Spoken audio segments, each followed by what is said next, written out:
Lotus reality and agro farming వారు premium farm land projects మన పొలం ఫేజ్ 1, 2 మరియు 3 కంప్లీట్ చేసుకొని మన పొలం phase 4 Wasar village at Narayana Khed లో ఆగస్టు 15 ఇండిపెండెన్స్ డే రోజు గ్రాండ్ లాంచ్ చేయడం జరుగుతోంది. లాంచింగ్ మరియు ఇండిపెండెన్స్ డే సందర్భంగా 5 గుంటాస్ ల్యాండ్ అవుట్ రేట్ లో బుక్ చేసుకున్న వారికి 1,50,000 రూపాయల డిస్కౌంట్ తో పాటు 2 గ్రాముల గోల్డ్ ఫ్రీగా ఇస్తున్నారు. పూర్తి వివరాలకు సంప్రదించండి. ఓం శ్రీమాత్రే నమః. నా పేరు మురళీధర శర్మ. నేను ఇక్కడ హైదరాబాద్ పుప్పాలగూడలో మణికొండలో ఉండే గోల్డెన్ టెంపుల్ వద్ద నివాసం ఉంటాను. ఈరోజు ఈ వీడియోలో నేను మన సమాజంలో ప్రత్యేకించి యువత ఎదుర్కొంటున్న ఒక అతిపెద్ద సమస్య, ఆ సమస్యను మనము జాతక ద్వారా ఏమైనా గుర్తించవచ్చా, గుర్తించగలిగితే ఎలాంటి పరిష్కారాలు చేసుకుంటే ఆ సమస్య నుంచి బయటపడగలుగుతాము అనే విషయం చెప్పే ప్రయత్నం చేస్తాము. ప్రస్తుతము యువత ఎదుర్కొంటున్న కొన్ని ముఖ్యమైన సమస్యలలో అతిపెద్ద సమస్య రుణము, అప్పుల సమస్య. దాదాపు నాకు వచ్చే ప్రతి జాతకం కూడా ఏదో ఒక విధంగా గురువుగారు అప్పులు ఉంటున్నాయండి, ఎలా నేను ఈ అప్పుల నుంచి బయటపడగలను, ఈ క్రెడిట్ కార్డు అప్పులు చాలా ఎక్కువైపోతున్నాయి, వీటి నుంచి నేను ఎలా బయటపడగలను, ఏదైనా చెప్పండి అని అడుగుతూ ఉంటారు. ఈ విధంగా ఈ అప్పుల సమస్య అనేటువంటిది ప్రస్తుతము యువకులు ఎదుర్కొంటున్నటువంటి సమస్యలలో ఒక ముఖ్యమైనటువంటి సమస్య. దీన్ని జాతకంలో ఎలా గుర్తించాలి అనేటువంటి విషయాన్ని కొన్ని ఉదాహరణలు కూడా తీసుకొని మీకు నేను చెప్పే ప్రయత్నం చేస్తాను. అలాగే పరిష్కారాలు కూడా, మనకు వీలైన అవకాశం ఉన్న పరిష్కారాలు మనం ఏం చేసుకోవాలి అనేటువంటిది కూడా మీకు ఈ వీడియో ద్వారా నేను చెప్పే ప్రయత్నం చేస్తాను. నేను గతంలో కూడా అనేక వీడియోలు చెప్పాను, మనకి ఏదైనా ఒక సమస్య ఏదైనా ఒక ఫలితాన్ని మనం జాతకం ద్వారా తెలుసుకోవాలి అన్నప్పుడు ముఖ్యంగా ఆ సమస్య లేదా ఆ ఫలితానికి సంబంధించిన గ్రహాలు ఏమిటి, అలాగే ఏ ఏ భావాలు వాటిని ప్రతిబింబిస్తాయి, లేక ఏ భావాల ద్వారా ఆ సమస్య గురించి మనం తెలుసుకోగలుగుతాము, అలాగే ఆ గ్రహాలు ఉచ్చ స్థితిలో ఉన్నాయా, నీచ స్థితిలో ఉన్నాయా, తర్వాత ఏ గ్రహాలు దాన్ని చూస్తున్నాయి, ఇలా ఒక ముఖ్యమైనటువంటి 4-5 అంశాలు. అంటే గ్రహాలు, గ్రహాల యొక్క కారకత్వాలు, అలాగే రాసులు అంటే భావాలు, రాసులు కాదు భావాలు, ఏ భావాలు మనకు ఆ సమస్యను ప్రతిబింబిస్తాయి లేదా తెలియజేస్తాయి, ఇలాంటి విషయాలు ముందుగా మనం తెలుసుకోవాలి. ప్రస్తుతం మనం ఈరోజు వీడియోలో ఈ రుణ సమస్య లేదా అప్పుల సమస్య గురించి తెలుసుకునే ప్రయత్నం చేస్తున్నాం. కాబట్టి ముఖ్యంగా మనం దృష్టి పెట్టవలసినటువంటి గ్రహాలు కుజుడు, గురువు, శుక్రుడు, రాహువు. కుజ, గురు, శుక్ర, రాహువు, ఈ 4 గ్రహాలను కాస్త మనము గమనించినట్టయితే కొంత మనకు సమస్యకు కారణం ఏంటి, దేని వలన మనకి ఈ రుణ సమస్యలు పెరుగుతున్నాయి అనేటువంటిది తెలుసుకోగలుగుతాం. అలాగే భావాలకు వచ్చినప్పుడు షష్టమ భావం 6వ స్థానం ఎలా ఉంది, శత్రు రోగ రుణ స్థానం అంటారు 6వ స్థానాన్ని. అలాగే 2వ స్థానం ధన కుటుంబ స్థానం ఎలా ఉంది, అలాగే లాభస్థానం 11వ ఇల్లు ఎలా ఉంది, 12వ ఇల్లు వ్యయస్థానం అంటే శత్రురోగ రుణస్థానం అనేటువంటిది సాధారణంగా అన్ని విషయాలను ప్రతిబింబించేటువంటిది 6వ స్థానం. అలాగే మన ధనస్థానం 2వది, ఆదాయము లాభం స్థానం 11వది, ఖర్చులకు సంబంధించిన స్థానం 12వది. ఇలా ఈ 3 మనం ఈ 4 మనం సమన్వయం చేసుకొని చూసుకున్నట్టయితే కొంతవరకు మనకు అవగాహన వస్తుంది మన జాతకంలో ఉన్నటువంటి సమస్యలు ఏంటి అని. అలాగే ఈ రాసులు తెలుసుకున్న తర్వాత రాసుల్లో ఏ ఏ గ్రహాలు ఉన్నాయి, ఆ గ్రహాల యొక్క కారకత్వాలు ఏంటి మనకు తెలుసు. కాబట్టి ఇక 2వది లేదా 3వది ముఖ్యమైన అంశం ఏమిటంటే ఆ గ్రహాలను ఏ గ్రహాలు చూస్తూ ఉన్నాయి, ఇతర గ్రహాల యొక్క దృష్టి ఎలా ఉంది అనేటువంటిది. మనము ప్రతి గ్రహం కూడా ఒక విషయాన్ని గమనించాలి. మనము రాహుకేతులు మినహాయించి మిగిలిన ప్రతి గ్రహం కూడా 7వ ఇంటిని ఖచ్చితంగా చూస్తాయి, తను ఉన్న స్థానం నుంచి 7వ స్థానాన్ని చూస్తాయి.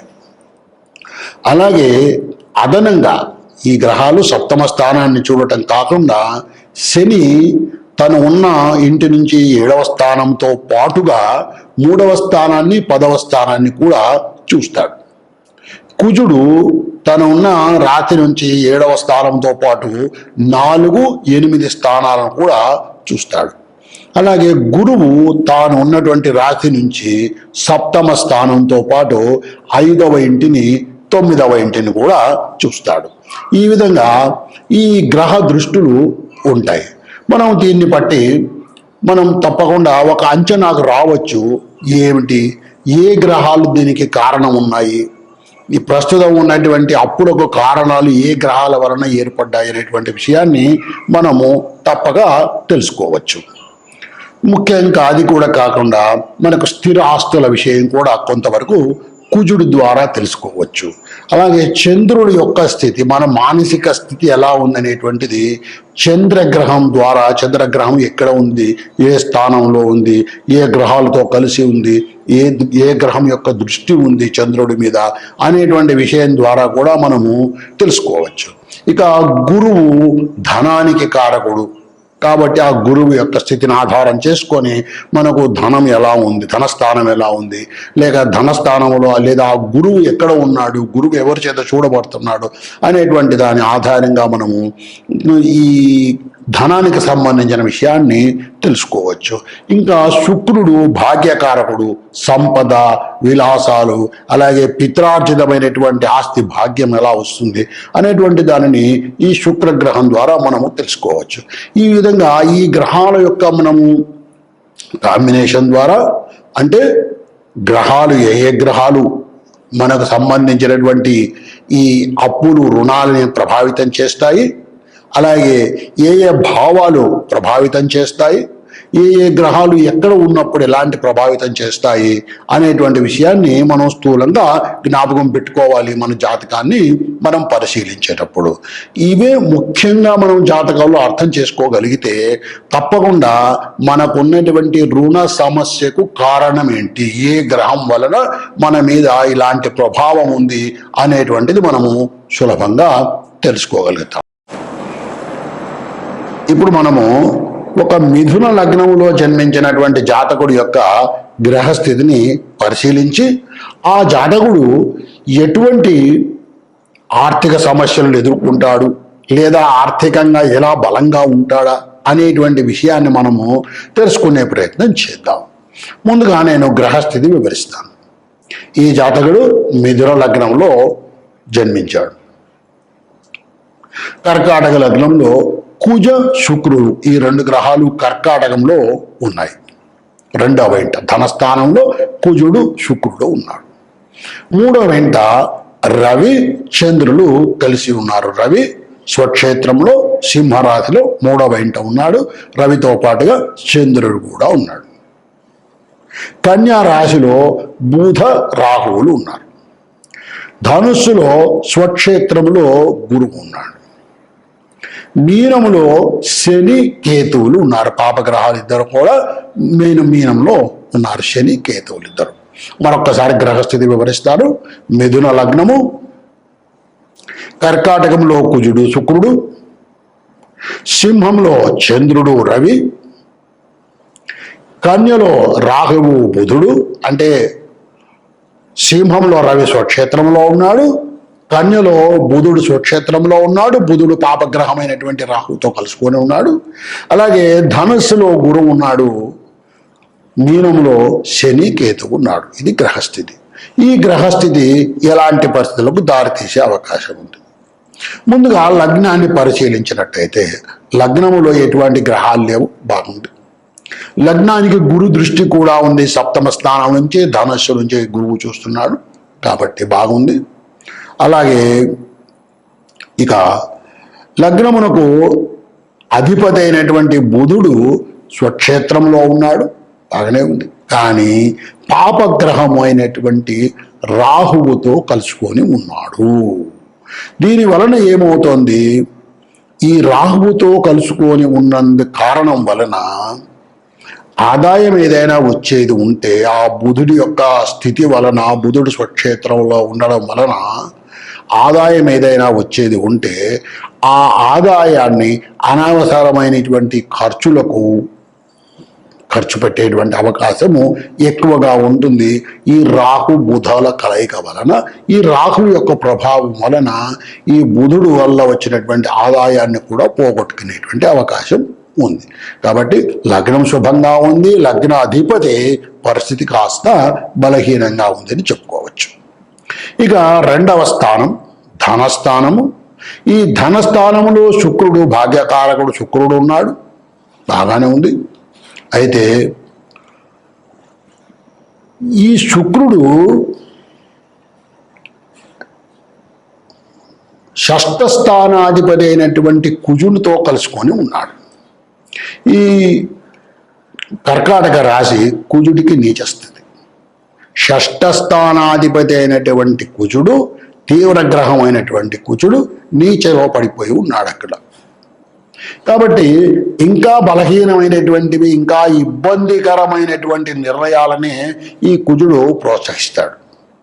ఇటువంటి పరిస్థితులు అక్కడ భాగ్యకారకుడు ఉన్నా కూడా, శుక్రుడు అక్కడ ఉన్నా కూడా, పైగా అది శుక్రుడికి శత్రుక్షేత్రం.